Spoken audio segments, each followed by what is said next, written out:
সুনীল মুচকি হেসে বলল, তোমার মতো একটা বোন পেলে যে কেউ খুশি হবে। আমি বসে পড়লাম, আর সুনীল এসে বলল, প্রিয়া দিদি, তোমার মাথায় একটু তেল মালিশ করে দেব। আমি বললাম, না, আমার তেল মালিশের দরকার নেই। কিন্তু সে শোনেনি, নিজেই আমার চুলের ক্যাচার খুলে বলল, রাগ করো না, তোমার এই সুন্দর রেশমি চুলে তেল মালিশ করতে ইচ্ছা করছে। তখন বাবা মা কাজে চলে গিয়েছিল। এভাবেই সে আমার পাশে বসে মাথায় আলতো করে তেল দিয়ে মালিশ করতে লাগল। তারপর এই সুযোগে সে আমার সাথে, আমি প্রিয়া, আমার বয়স তখন 2 বছর। আমি দেখতে অনেক সুন্দর, গায়ের রং ফর্সা, একটু স্বাস্থ্যবান, তাই আমাকে আরও বেশি আকর্ষণীয় লাগে।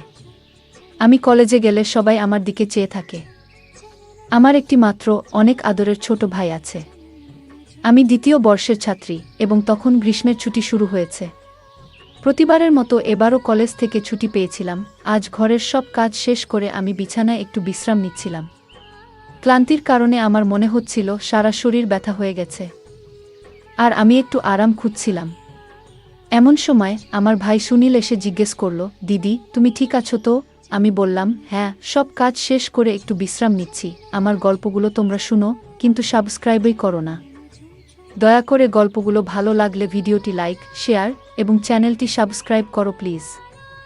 সুনীল বলল, তাহলে আমি এখনই তোমার জন্য দুধ নিয়ে আসছি, তা খেলে এখন একটু তোমার ক্লান্তি দূর হবে। তার কথায় আমি স্বস্তি পেলাম এবং মুচকি হেসে বললাম, ঠিক আছে, দুধ নিয়ে এসো, আমি একটু ঘুমাবো। সুনীল সবসময় তার বোনদের খেয়াল রাখে। আমি তার জন্য মনে মনে অনেক দোয়া করলাম এবং তার আনা দুধ পান করতে লাগলাম।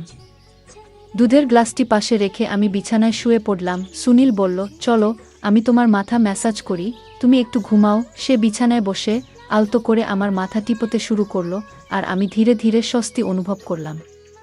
চোখ বন্ধ করে গভীর ঘুমে তলিয়ে গেলাম। আর ঠিক তখনই আম্মুর ডাকে আমার ঘুম ভেঙে গেল। ঘড়ির দিকে তাকিয়ে দেখি রাত 10টা বাজে। একটু ধাক্কা খেলাম। বুঝলাম বাবাও অফিস থেকে ফিরে এসেছেন। আমি মনে মনে ভাবতে থাকলাম, এতক্ষণ আমি কিভাবে ঘুমালাম। আমি উঠে দাঁড়াতে চেষ্টা করলাম, কিন্তু মাথা ঘুরে গেল, কিছুই দেখতে পাচ্ছিলাম না। ফ্রেশ হয়ে বেরিয়ে এলাম, দেখি সবাই আমার জন্য অপেক্ষা করছে। আমাকে দেখে সুনীল মাকে বলল, দেখো মা, এত কাজের চাপ যে সারাদিন কাজ করতে করতে বেচারা একেবারে ক্লান্ত হয়ে পড়েছে। আমার মা ও বাবা দুজনেই বাইরে কাজ করতেন, কারণ শুধুমাত্র বাবার আয়ে আমাদের পড়ালেখার খরচ চালানো কঠিন ছিল। আমি আর সুনীল কলেজে যেতাম, কিন্তু গরমের কারণে আমাদের অনেক সময় বাসায় থাকতে হতো। গত কয়েকদিন ধরে সুনীল আমার প্রতি বেশ যত্নশীল হয়ে উঠেছিল। গৃহস্থালির কাজ করলে সে সবসময় আমাকে সাহায্য করতে চাইত। যখনই আমি ক্লান্ত হয়ে পড়তাম, সে পাশে দাঁড়াতো এবং বলতো, তুমি অনেক পরিশ্রম করছো, এটা আমার কর্তব্য তোমাকে সাহায্য করা।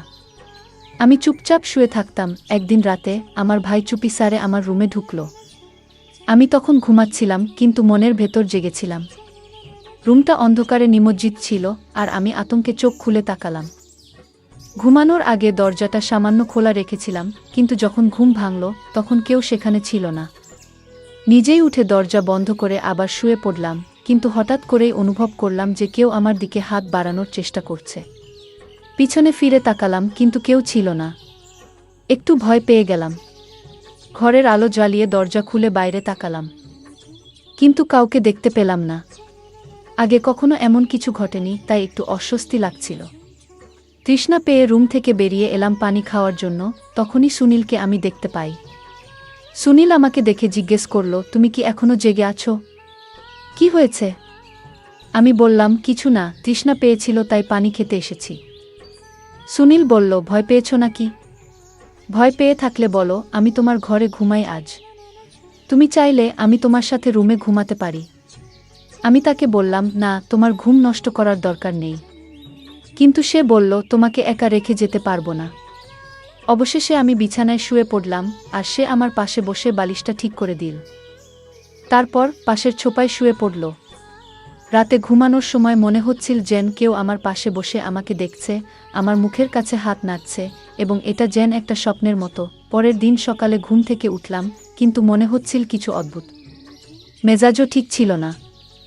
তাই সুনীলের দিকে তাকিয়ে একটু বিচলিত হলাম। সুনীলকে বেশ হাসি খুশি দেখাচ্ছিল, যা আমার চিন্তার কারণ হয়ে দাঁড়ায়। আমি শরীরটা স্কার্ফ দিয়ে ঢেকে রেখেছিলাম। সুনীল মুচকি হেসে বলল, তোমার মতো একটা বোন পেলে যে কেউ খুশি হবে।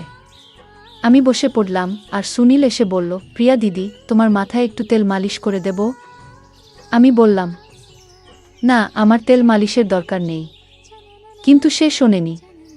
নিজেই আমার চুলের ক্যাচার খুলে বলল, রাগ করো না, তোমার এই সুন্দর রেশমি চুলে তেল মালিশ করতে ইচ্ছা করছে। তখন বাবা মা কাজে চলে গিয়েছিল। এভাবেই সে আমার পাশে বসে মাথায় আলতো করে তেল দিয়ে মালিশ করতে লাগল। তুমি এত সুন্দর যে তোমাকে দেখলে সবসময় মনের মধ্যে একটা হাসি ফোটে। যখন যখন সে আমার চুলে মালিশ করছিল, মনে হচ্ছিল তার হাতে যেন কোনো বিশেষ জাদু আছে। তখন আমি বারবার ঘুমের জোগতে হারিয়ে যাচ্ছিলাম আর মনটা শান্ত হয়ে যাচ্ছিল। আমি তাকে জিজ্ঞেস করলাম, তুমি কোনো তেল ব্যবহার করছো? সে বলল, এটা খুব স্পেশাল তেল, তোমার জন্যই তৈরি, কারণ তোমার চুল এত সুন্দর। তার কথাগুলো এত মিষ্টি ছিল যে আমি বুঝতেই পারলাম না কখন যে ঘুমিয়ে পড়লাম। জানি না কেন আমি বারবার ঘুমিয়ে পড়তাম। পরের দিন ঘুম থেকে উঠতেই শরীরটা ব্যথায় ভেঙে যাচ্ছিল। জামাকাপড়ও এলোমেলো ছিল। মাথাটা একটু ব্যথা করছিল, মনে হচ্ছিল যেন রাতে ঠিকমতো ঘুমায়নি। ফ্রেশ হতে বাথরুমে গেলাম, কিন্তু মনে হচ্ছিল আমি অনেক কঠিন পরিশ্রম করেছি। রুম থেকে বেরিয়ে শুনতে পেলাম কেউ যেন কারো সাথে কথা বলছে। রান্নাঘরের দিকে গেলাম পানি খেতে, কিন্তু দরজার কাছে পৌঁছে দেখলাম লোকটা হাতে অনেক টাকা নিয়ে দাঁড়িয়ে আছে। সেটা দেখে আমি একটু অবাক হয়ে গেলাম। সে লোক টাকাটা ভাইকে দিল। সে আমার দিকে তাকিয়ে বলল, প্রিয়া, তুমি এখানে কেন?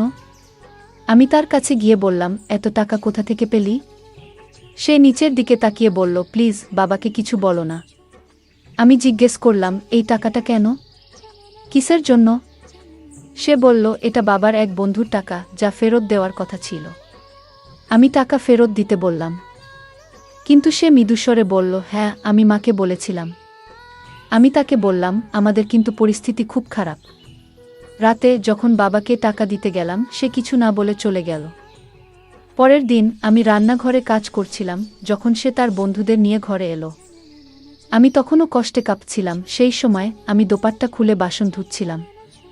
সবাই হাসছিল আমাকে দেখে। আমি তখন সুনীলকে বললাম, তুমি কিভাবে এমন করতে পারো? এই সময় আম্মু আব্বু কেউই বাসায় নেই। তুমি এদেরকে কেন নিয়ে এসেছ? সুনীল হেসে বলল, এটা তো আমার বাড়ি, আমি যেটা ভালো মনে করি সেটাই করব। তুমি তোমার কাজ করো গিয়ে। আমার উচিত ছিল সবকিছু ঠিকঠাক করা, বিশেষ করে খাবার রান্না করা। তারা আমার খুব ঘনিষ্ঠ বন্ধু, আমার ভাই বলল, কিন্তু সে আমার উপর বেশ রেগেছিল। তাই আমি খাবার প্রস্তুত করতে শুরু করলাম। যখন সবকিছু প্রস্তুত হলো, তখন আমার ভাই বলল, তুমি নিজেই খাবার পরিবেশন করবে। আমি অবাক হলাম, কারণ এত ছোট একটা ব্যাপার নিয়ে এতটা গুরুত্ব দেওয়া হলো। তার বন্ধুরা অদ্ভুতভাবে আমার দিকে তাকাচ্ছিল। মনে হচ্ছিল যেন আমাকে কিছু বলতে চায়। খাবার টেবিলে রেখে আমি রুমে চলে এলাম আর ভাবছিলাম, সে তো তার বন্ধু। আমি ভাবলাম তাকে আর হয়তো এ বাড়িতে দেখতে পাবো না। তারা চলে যাওয়ার পর ঠিক তখনই সে আমার রুমে এসে আমার গালে আলতো করে স্পর্শ করল এবং বলল, তুমি এত রাগ করছো কেন? তারা আর আসবে না। কিন্তু মা বাবাকে এই ব্যাপারে কিছু বলো না, প্লিজ। তার আচরণ আমাকে একটু বিরক্ত করছিল। কিন্তু তো আমি নিজের রুমে গিয়ে একটু শান্ত হওয়ার চেষ্টা করলাম। বিশ্রামের জন্য ঘুমিয়ে পড়লাম, কিন্তু হঠাৎ করে আমার পায়ে কারো স্পর্শ অনুভব করলাম। চমকে উঠে দেখি সুনীল আমার পাতার কোলে রেখেছে। সে মেসেজ করছিল। আমি তাকে থামানোর চেষ্টা করলাম, কিন্তু সে বলল, আমাকে মেসেজ করতে দাও। আমি তো তোমার যত্ন নিচ্ছি। মা বাবা তো সবসময় কাজে ব্যস্ত, তাই আমার সময় আছে তোমাকে দেখাশোনা করার। আমি ক্লান্ত ছিলাম, তাই সুনীলের হাতে মেসেজ নিতে নিতে ঘুমিয়ে পড়লাম, কারণ সারাদিন বাড়ির সব কাজ আমাকেই করতে হয়। এখন কলেজ ছুটি দেওয়ার পর আমাকেই বাড়ির সব কাজ করতে হয়। বাবা মা সবাই কাজে যায়, তাই বাড়ির সব দায়িত্ব আমার। যখন ঘুম ভাঙল, তখন মাথাটা ঘুরছিল আর বিছানার চাদর এলোমেলো হয়েছিল। একটা মৃদু পারফিউমের গন্ধ পাচ্ছিলাম, যা আমাকে আরও অস্বস্তিতে ফেল। আমি বিছানায় শুয়ে পড়লাম। মনে হচ্ছিল কেউ যেন রুমে উপস্থিত আছে এবং আমাকে জাগানোর চেষ্টা করছে। কিছুক্ষণ পর যখন চোখ খুললাম, দেখলাম বিছানায় শার্ট এবং পারফিউম পড়ে আছে। সবকিছুই যেন অদ্ভুত লাগছিল। আজকের দিনটা বেশ অস্বাভাবিক ছিল, কারণ আমি আর সুনীল ছাড়া বাড়িতে কেউ ছিল না। তারপর কি হলো? আমার শরীর বেশ ক্লান্ত এবং দুর্বল বোধ করছিল। আমার মুখের রং ফ্যাকাশে হয়ে যাচ্ছিল। আর সেই মুহূর্তে সুনীল আমার পাশে এসে দাঁড়িয়েছিল। আমি কোনোভাবে অজুহাত দেখিয়ে নিজেকে সরিয়ে নিয়েছিলাম, কিন্তু মনটা অদ্ভুত সব চিন্তায় ভরে উঠছিল। আমার এই অস্বাভাবিক অবস্থা দেখে মাও দুশ্চিন্তাগ্রস্ত হয়ে পড়েছিলেন, কারণ তিনি বুঝতে পারছিলেন না আমার মধ্যে এমন কী সমস্যা হচ্ছে।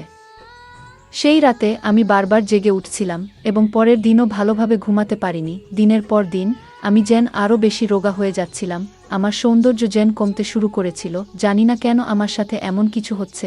বাবা মা যথারীতি তাদের কাজে গিয়েছিলেন, আর আমি নিজেও ডাক্তারের কাছে গেলাম। সেখানে আমি একটা বিস্ময়ে চমকে যাওয়ার মতো খবর পেলাম, আমি গর্ভবতী। কিন্তু তখনও ভাবছিলাম, এটা কিভাবে সম্ভব, আমার ভাই কিভাবে এতে জড়িত হতে পারে। তখন মনে পড়ল, সে আসলে আমার সৎ ভাই, মায়ের প্রথম বিয়ের সন্তান। সেই বিশ্বাসটি এতদিন আমার অজানা ছিল, যা আমাকে ভাবতে বাধ্য করেছিল আমি তাকে নিজের ভাইয়ের মতো ভালোবেসেছিলাম। আমি তখন আমার রুমে একটি মোবাইল ক্যামেরা স্থাপন করলাম, কারণ পরিস্থিতি যাচাই করা খুব দরকার ছিল। সুনীল আবারও আমার কাছে এসে মাথায় তেল মালিশ করতে শুরু করল। আমি জেগে থাকার জন্য অনেক চেষ্টা করলাম, কিন্তু তেলের গন্ধে আমি অজ্ঞান হয়ে গেলাম। কিছুক্ষণ পর মা বাবা বাড়ি ফিরলেন, আর আমি ঘুম থেকে উঠলাম। কিন্তু ক্যামেরার রেকর্ডিং দেখে মনে হলো মাটি যেন সরে গেছে পায়ের নিচ থেকে। আমি জানতে পারলাম সুনীল তার কয়েকজন বন্ধুকে আমার রুমে এনে কিছু অশোভন কাজ করেছিল, যা আমার ধারণার বাইরে ছিল। আমি তখন বাবাকে সব দেখালাম, আর তিনি খুব রেগে গেলেন। আমার ভাই টাকার জন্য এসব কাজ করেছে। বাবা সুনীলকে ধরলেন আর অনেক মারলেন, কিন্তু সে নিজেকে ছাড়িয়ে নিয়ে চলে গেল। সুনীল সেই বাড়ি ছেড়ে চিরদিনের জন্য চলে গেছে, আর কখনোই এখানে ফিরে আসেনি। বাবা তাকে চিরদিনের জন্য চলে যেতে বাধ্য করেছেন। মা তাকে গ্রহণ করতে অস্বীকৃতি জানালেন। এখন আমার পেটে শিশুটি বেড়ে উঠছে, তাই আমি এই বাচ্চাটি নষ্ট করে ফেলি, কারণ এর বাবাকে আমি জানতাম না। পৃথিবীতে এলে আমি তাকে কি পরিচয় দেব? তাই আমি এই কাজটি করতে বাধ্য হই। সে আমার জীবনে প্রবেশ করেছিল অন্যায়ভাবে, তবে সুনীল আমার জীবনে যে দুঃস্বপ্ন নিয়ে এসেছিল তা আমি কখনোই ভুলতে পারব না।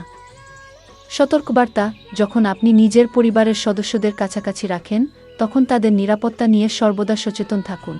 কোনো যুবতী মেয়েকে কখনো এমন ব্যক্তির কাছাকাছি যেতে দেবেন না, যার মনোভাব সন্দেহজনক। সমাজে এমন কিছু মানুষ থাকে, যারা সর্বদা সুযোগের সন্ধানে থাকে, আর আপনার মেয়ের সুরক্ষার জন্য আপনাকে সতর্ক থাকতে হবে। আপনার সন্তানদের প্রতি আপনার দায়িত্ব এবং যত্নে কখনো উদাসীন হবেন না।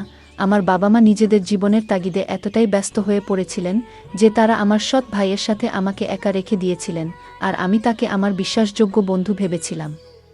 কিন্তু সময়ের সাথে সাথে বুঝতে পারলাম, নিজের ও পরিবারের সুরক্ষাই সবচেয়ে গুরুত্বপূর্ণ। গল্পটা কেমন লাগলো জানাতে ভুলবে না।